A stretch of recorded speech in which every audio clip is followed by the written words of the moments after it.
द्विवेदी जी भी आपको नजर आ रहे हैं। तहसीन, मैं शुरुआत में मौका आपको इसलिए दूंगी क्योंकि आप पक्ष रखते हैं पार्टी का।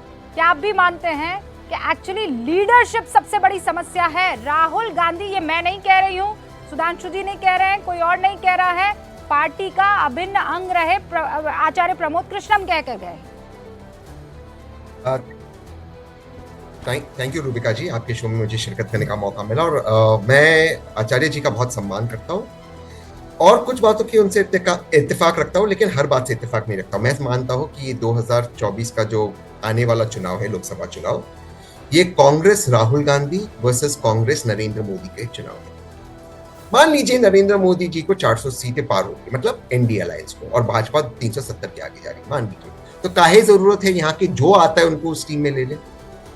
मैं किसी पे व्यक्तिगत टिप्पणी कभी नहीं करता रूबिका जी, आप मुझे जानते हो, लेकिन जिन लोगों ने व्यक्तिगत तौर से जिन शब्दों का प्रयोग किया माननीय प्रधानमंत्री के लिए, उनको भी आप ले रहे हो, तो आपके पास आइडियोलॉजी बची कहाँ है? जिस पार्टी को, जिस संगठन को आप देशद्रोही कहते थे, मुस्लिम अपीजमेंट करने वाली पार्टी कहते थे, टेररिस्ट के सपोर्टर्स कहते थे, आज उस पार्टी के मेन डिफेंडर्स को आप ले रहे हो और कह रहे हैं हमने सुधार दिया, कोई सुधारा नहीं, कोई सुधार नहीं। 10 सेकेंड और मैं अपनी बात समाप्त करता हूँ। मैं दोबारा से कह रहा हूं रूबिका जी, भाजपा ये चुनाव नहीं जीत रही है, इसलिए घबराई हुई है। भाजपा एक्चुअली चुनाव हारने जा रही है, लेकिन कांग्रेस में समस्या है, इसको मैं एक्सेप्ट नहीं, अरे भाई समस्या है तो फिर जिसको वोट देना होगा वो किसको वोट देगा? सुधांशु जी, स्वागत है सर आपका। लेकिन तहसीन पूनावाला ने कुछ वाजिब सवाल उठाए। आप लोग कहते थे कांग्रेस मुक्त भारत, पर आपने सारे के सारे कांग्रेसियों को बाहें खोलकर कहा है आग गले लग जा। देखिए, तहसीन जी ने जो बात कहने का प्रयास किया है वो ये कह रहे हैं कि हम किसी को ले रहे हैं। अरे भाई, आप तो हकीकत देखिए कि लोग आपको किस तरीके से छोड़ के जा रहे हैं। इस हकीकत को आप नहीं समझ पा रहे हैं, ये आपके लिए समस्या है। अभी जो कुछ बोल रहे थे आचार्य प्रमोद कृष्णन जी, ये बात समझिए, जानते कहां से शुरू हुआ? 2014 की डिफीट के बाद कांग्रेस ने उसके विश्लेषण के लिए कमेटी बनाई थी, आपको याद होगा, एके एंटोनी कमेटी। और मैं क्यों कह रहा हूं, एके एंटोनी खुद माइनॉरिटी कम्युनिटी से आते हैं और वो क्रिश्चियन है, और उन्होंने निष्कर्ष दिया था कि कांग्रेस की उस समय की करारी हार का कारण यह था कि वो एक समुदाय के पक्ष में अधिक नजर आए। साफ शब्दों में कहा जाए, प्रो मुस्लिम इमेज बन गई। मगर 14 से 24 तक आते आते कोई कांग्रेस ने इस बात का संज्ञान लेने का प्रयास नहीं किया।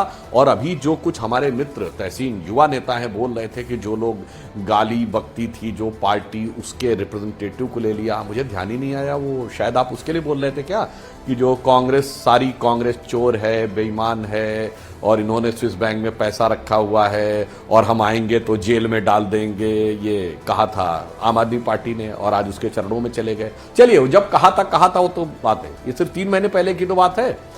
छत्तीसगढ़ में जाकर केजरीवाल ने कहा था कि भूपेश बघेल सबसे भ्रष्ट मुख्यमंत्री है।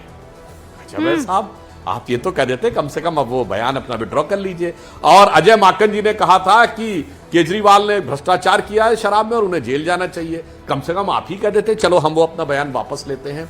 समस्या ये, और आज जो संजय निरुपम ने बोला वो इंपॉर्टेंट बात है। मैं एक बात कहना चाहूंगा, जो लीडरशिप की बात कही है, कांग्रेस में प्रॉब्लम जानते क्या है? Leadership without responsibility. ये एलडब्ल्यू के चक्कर में आ गए, लेफ्ट विंग के चक्कर में आ गए, leadership without responsibility. Rahul Gandhi अध्यक्ष का पद छोड़ेंगे और सारी सत्ता रखना चाहेंगे अपने आप में। यात्रा निकालूंगा मैं, प्रेस कॉन्फ्रेंस करूंगा मैं पद नहीं रखूंगा। सुधांशु जी, लेकिन इस सवाल का जवाब तो दे दीजिए। आप भी तो सारे कांग्रेसियों को ले रहे हैं, इन्हीं के साथ तो आपकी लड़ाई थी, या आपकी लड़ाई कांग्रेस के इन कार्यकर्ताओं से नहीं थी, आपकी उस परिवार से थी? उसके बाद जो भी कांग्रेस का आएगा आप ले लेंगे? देखिए, मैं बताता हूं, जितने लोगों ने कांग्रेस छोड़ी है, एक ने भी कहा हो कि वो अपनी विचारधारा पे कायम है तो बताइए। चाहे आज गौरव वल्लभ ने बोला तो उन्होंने कहा मैं सनातन के विरुद्ध जो है वो गालियां देने वाला काम नहीं कर सकता। अभी प्रमोद कृष्णन जी क्या बोल के गए कि एंटी सनातन, एंटी हिंदू हो गए थे। तो मैं तो कह रहा हूं, वो अंदर कांग्रेस के लोगों को हकीकत देख के उनका हृदय परिवर्तन हो रहा है, मगर कांग्रेस के लोगों के बुद्धि में कोई स्पंदन नहीं हो रहा है या बुद्धि में परिवर्तन नहीं हो रहा है, ये देखने की बात है। और जो आज संजय निरुपम ने कहा वो बहुत गंभीर बात कही है कि वहां 5 पावर सेंटर है, पूरा पंचनामा कर दिया उन्होंने। और उन्होंने एक बड़ी अच्छी बात कही संजय निरुपम ने कि गांधीयन जो सेकुलरिज्म था वो धर्म विरोधी नहीं था, वो जो कुछ अभी आचार्य प्रमोद कृष्णम कह रहे सर्वपंथ संभाव था, और आज का इनका सेकुलरिज्म हो गया है धर्म विरोधी। यानी वहां सर्व धर्म संभाव की भावना थी, अब हिंदू धर्म के प्रति दुर्भाव की भावना हो गई है। ये अंतर है और इसको कांग्रेसी समझने को तैयार नहीं है। आज इसीलिए बुलाया गया है। आप जो बात कह रहे हैं ना, इस बात को तहसील में आपके पास आऊं उससे पहले, तस्लीम जी आपने तो बकायदा ये एक मैसेज फॉरवर्ड किया है कि कांग्रेस में सफाई हो रही है और कांग्रेस के अच्छे दिन आने वाले हैं, जबकि कांग्रेस को छोड़ने वाले तमाम लोग ये कह रहे हैं कि सनातन का आप विरोध करते रहेंगे, राम के विरोध और विपक्ष में खड़े रहेंगे, तो आपके साथ कौन खड़ा रहेगा? तो आप क्या चाहते हैं कि यहाँ पर सिर्फ और सिर्फ एक धर्म की बात हो और बाकियों के साथ जो है असम्मानजनक व्यवहार किया जाता रहे, शब्दों का इस्तेमाल किया जाता रहे, तो अच्छे दिन आ जाएंगे कांग्रेस के? नहीं रूबिका जी, देखिए रूबिका जी, मैंने हमेशा एक बात कही है और उसको, मेरी बात को बहुत बुरा माना जाता रहा है, लेकिन मैं उस स्टैंड पे कायम हूँ और वो रोज़ाना साबित हो रहा है।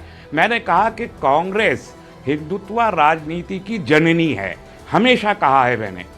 अपने पहले दिन के क़याम से लेके अभी तक कांग्रेस हिंदुत्व को ही प्रमोट करती चली आई है, और इसलिए आप देखिए कि कांग्रेस अब राजनीति बदल गई है। अब हिंदुत्व की दावेदार इस देश में सबसे प्रबल, ताकतवर और प्रिविलेज दावेदार वो भारतीय जनता पार्टी है, ओपनली है, कोई इसमें कोई ढकी छुपी बात नहीं है।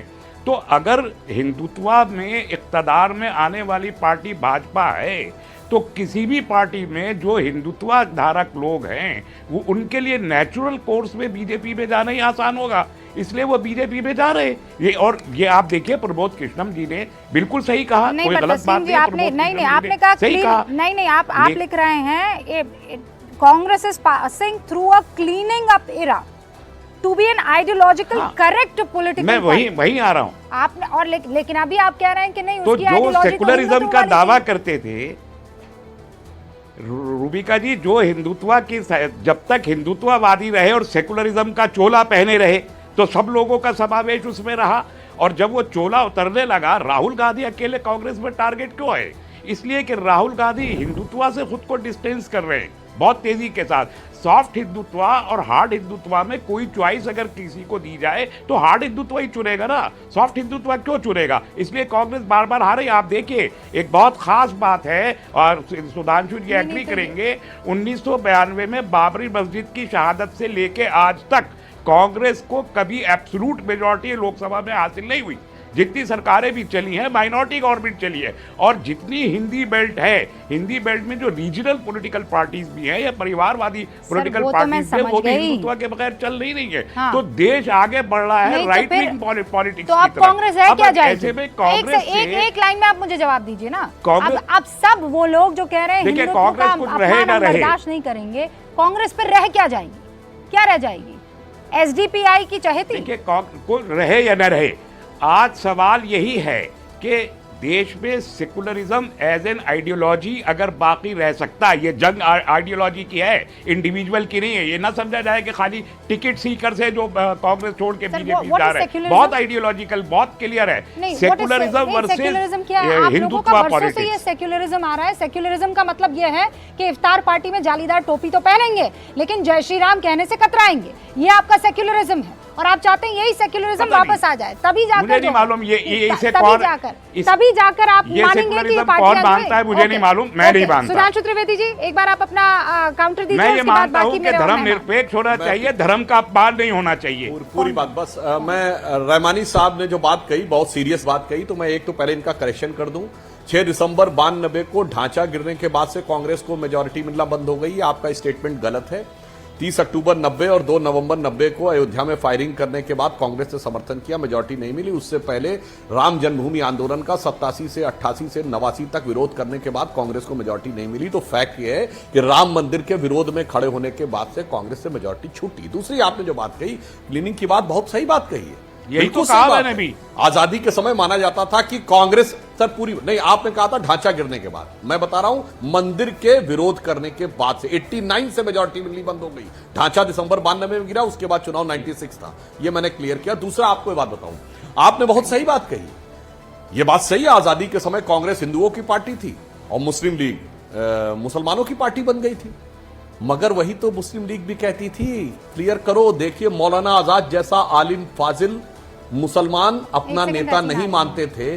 जिन्ना जैसा व्यक्ति जो अरबी के 2 शब्द नहीं बोल सकता था, जो पैंट शर्ट हमेशा हैट लगाता था, पीता भी था, बीफ भी खाता था, शराब भी पीता था, मगर चंद कट्टरपंथी बातें बोल लेता था, तो मुसलमानों का सारा नेतृत्व कांग्रेस ने थाली में सजा के दे दिया। उसी ने कहा था मत खड़े हो, गांधी नेहरू पटेल के पीछे, हमारे पीछे आओ, अपनी पार्टी बनाओ। वही क्लीनिंग हो रही है। आज आपको आरिफ मोहम्मद खान जैसा आलिम नेता अच्छा नहीं लगता है। आज डॉक्टर एपीजे अब्दुल कलाम जैसा आलम इस्लाम में जितना बड़ा साइंटिस्ट नहीं पैदा हुआ, उसको राष्ट्रपति बनाना वो अच्छा नहीं लगता है। आपको बुरहान वानी और क्या कहते हैं अफजल गुरु और ये अच्छे लगते हैं। यही क्लीनिंग नहीं, डिजास्टर हो रहा है। ये सफाई नहीं, सफाई होने जा रही है। ये भली बात समझ लीजिए, ये आपको अच्छी तरह समझना चाहिए। बिल्कुल मैं सच कह रहा हूं। आज जो कांग्रेस के बारे में धारणा थी आजादी के समय, आज बीजेपी उस स्थिति में आ गई है स्वतंत्रता आंदोलन के समय की कांग्रेस में, और कांग्रेस उस स्थिति में आ गई है जो मुस्लिम लीग खड़ी हुई है। ओके ओके, मैं सहमत हूं रहमानी साहब। ऑलराइट रहमानी साहब, मैं चाहती हूँ 20 सेकंड में अपनी बात रख लीजिए। नहीं, अच्छा किया आपने अनुराग जी 1 सेकंड। नहीं, अच्छा कि आपने अनुराग जी, करेक्ट कर बस आप दिया। एक और मुझे मालूम था कि आप ये करेक्शन देंगे। 84 के बाद से नहीं, 89 के बाद से कभी नहीं आई कांग्रेस इक़्तिदार में। और यही बताता है कि हमने बार बार कहा, बाबरी मस्जिद की शहादत सिर्फ एक मस्जिद की शहादत नहीं है, इस मुल्क के सेकुलर सोशलिस्ट फैब्रिक की शहादत है। ये बात मैंने कही है, आप मेरी वीडियोस उठा के देख सकते हैं। और क्या ये बात गलत है? आपने नरसिम्हा राव साहब को भारत रत्न किस उपलब्धि में दिया है भारतीय जनता पार्टी की सरकार ने? गांधी जी को आपने अडॉप्ट कर लिया राम राज्य की बुनियाद पर अपने कॉन्स्टिट्यूशन में। भारतीय जनता पार्टी की कॉन्स्टिट्यूशन उठा के देखिए, पहली लाइन में महात्मा गांधी दिखाई देते हैं। तो ये सीधी सी बात है ना, मैं कह रहा हूँ राइट विंग की तरफ जा रही है। करने के लिए बुला दूंगी मैं। आज कांग्रेस को छोड़कर जा रहे नेताओं पर आज बात करने के लिए आई हूँ, कांग्रेस की परेशानियों पर बात करने के लिए आई हूँ। और तस्लीम साहब, आपको मैंने इसीलिए बुलाया था। कांग्रेस की परेशानी राहुल गांधी है, इसलिए कि राहुल गांधी जो है राइट विंग पॉलिटिक्स को सुनिए, पूर्ण यू नहीं हैव कर ऑल रहा द है। Right, you have all the right to say what you feel like saying sir. कोई आपको रोक नहीं रहा है। लेकिन बाबरी मस्जिद की शहादत आपसे बर्दाश्त नहीं होती है। प्रभु राम के मंदिर को जब गिराया गया, उसके बारे में वो शहादत आपको याद नहीं करनी है। उस शहादत के बारे में आप चर्चा भी नहीं करना चाहेंगे। उसको आज जब वापस लौट के कहाँ लिखा है ये? तो कहाँ लिखा है? मैं आपको प्रूफ कहाँ लिखा है? मैं आपको प्रूफ देखिए, राम मंदिर की शहादत हुई या नहीं हुई, इसका कोई प्रूफ तारीख में मौजूद नहीं है। बस इतना लेकिन जानती बाबरी हूँ कि मस्जिद हक की पर शहादत रहना हुई 6 बेहतर है दिसंबर आपके लिए भी, इस सारी देश के दुनिया लिए ने भी और देखा। हर मुसलमान के लिए। मैं आगे बढ़ रही हूँ। रूबिका जी, राम मंदिर की शहादत कब हुई या नहीं हुई, इसका कोई प्रूफ नहीं है। मगर बाबरी मस्जिद की शहादत को सारी दुनिया ने 6 वही तो प्रॉब्लम है ना। आपकी माने तो बढ़िया, आपकी ना माने तो आप लोग एजेंडाधारी हैं, आप लोग आइडियोलॉजिकल, आप लोग आपकी आइडियोलॉजी जो है वो जहन्नुम में जाए। मैं अल्फाज का इस्तेमाल नहीं कर रही हूँ। आप रुकिए सर, मैं आ गया, मैं इस पर बहस कर लूंगी ना सर। अलग दिन रखते हैं इसके लिए। अनुराग भदौरिया जी। रूबिका जी, मुझे एक लाइन चाहिए, बहुत जरूरी है। कांग्रेस की बातचीत हो रही है, एक लाइन परसेप्शन क्लियर करना है। अब रूबिका जी, मैं उठने जा रहा हूँ। अगर यही सब करना है आपको तो फिर गलत बात है। नहीं, रुक जाइए ना। मुझे 1 मिनट एक फैक्चुअल प्लीज करेक्ट है ना, एक लाइन एक ही मिनट ऐसे थोड़ी होता है। नहीं, ऐसे नहीं होगा कि भाई आप 20 मिनट तक बैठाए रखेंगे, उसके बाद बोलेंगे चले एक ही मिनट। अनुराग भाई, एक ही मिनट, फिर आप ही बोल दीजिए। एक ही मिनट चाहता हूँ। करना है, कह रहे नहीं, आपके लिए नहीं कह रहा हूँ मैं, जनरल यार। ये आपके ही है, कोई बात नहीं। अनुराग भाई को बोलने दीजिए, मैं बाद में बोलूंगा। बोलने दीजिए। आप लोग डिसाइड कर चुके हैं? नहीं, बोलने दीजिए, आप बोलो, मुझे बोलने दीजिए, कोई दिक्कत नहीं, मुझे कोई परेशानी। अनुराग जी, प्लीज बोलिए, आप थोड़ी बोलिए। होता है। नहीं, आप डिबेट में बुलाते अरे हैं, 20 मिनट गठबंधन के बैठा साथ ही देंगे हैं। आप। अब आप टाइम वेस्ट मत कीजिएगा अनुराग जी, अपनी बात नहीं, रखिए। गठबंधन के साथ ही मैं नहीं, अब थोड़ी सवाल आप का भी बुलवा टाइम लीजिए। नहीं मैं कर पता रही नहीं हूँ, कहाँ मैं सवाल का भी टाइम वेस्ट नहीं कर रही हूँ। अपना जवाब दे दीजिए आप। कुछ नहीं, ऐसे बताइए। नहीं। हाँ, तो यार मैंने बुलाने के बाद इस तरह का जो एजेंडा चलता है, देखिए हाँ। अब क्या बोले, बोलने का मूड ही खत्म हो गया। आप बुलवा लीजिए, पहले अरे बुलवा सर, लीजिए। मूड पे थोड़ी बोलते हैं। बुलवा जनाब, कोई लीजिए। मूड पे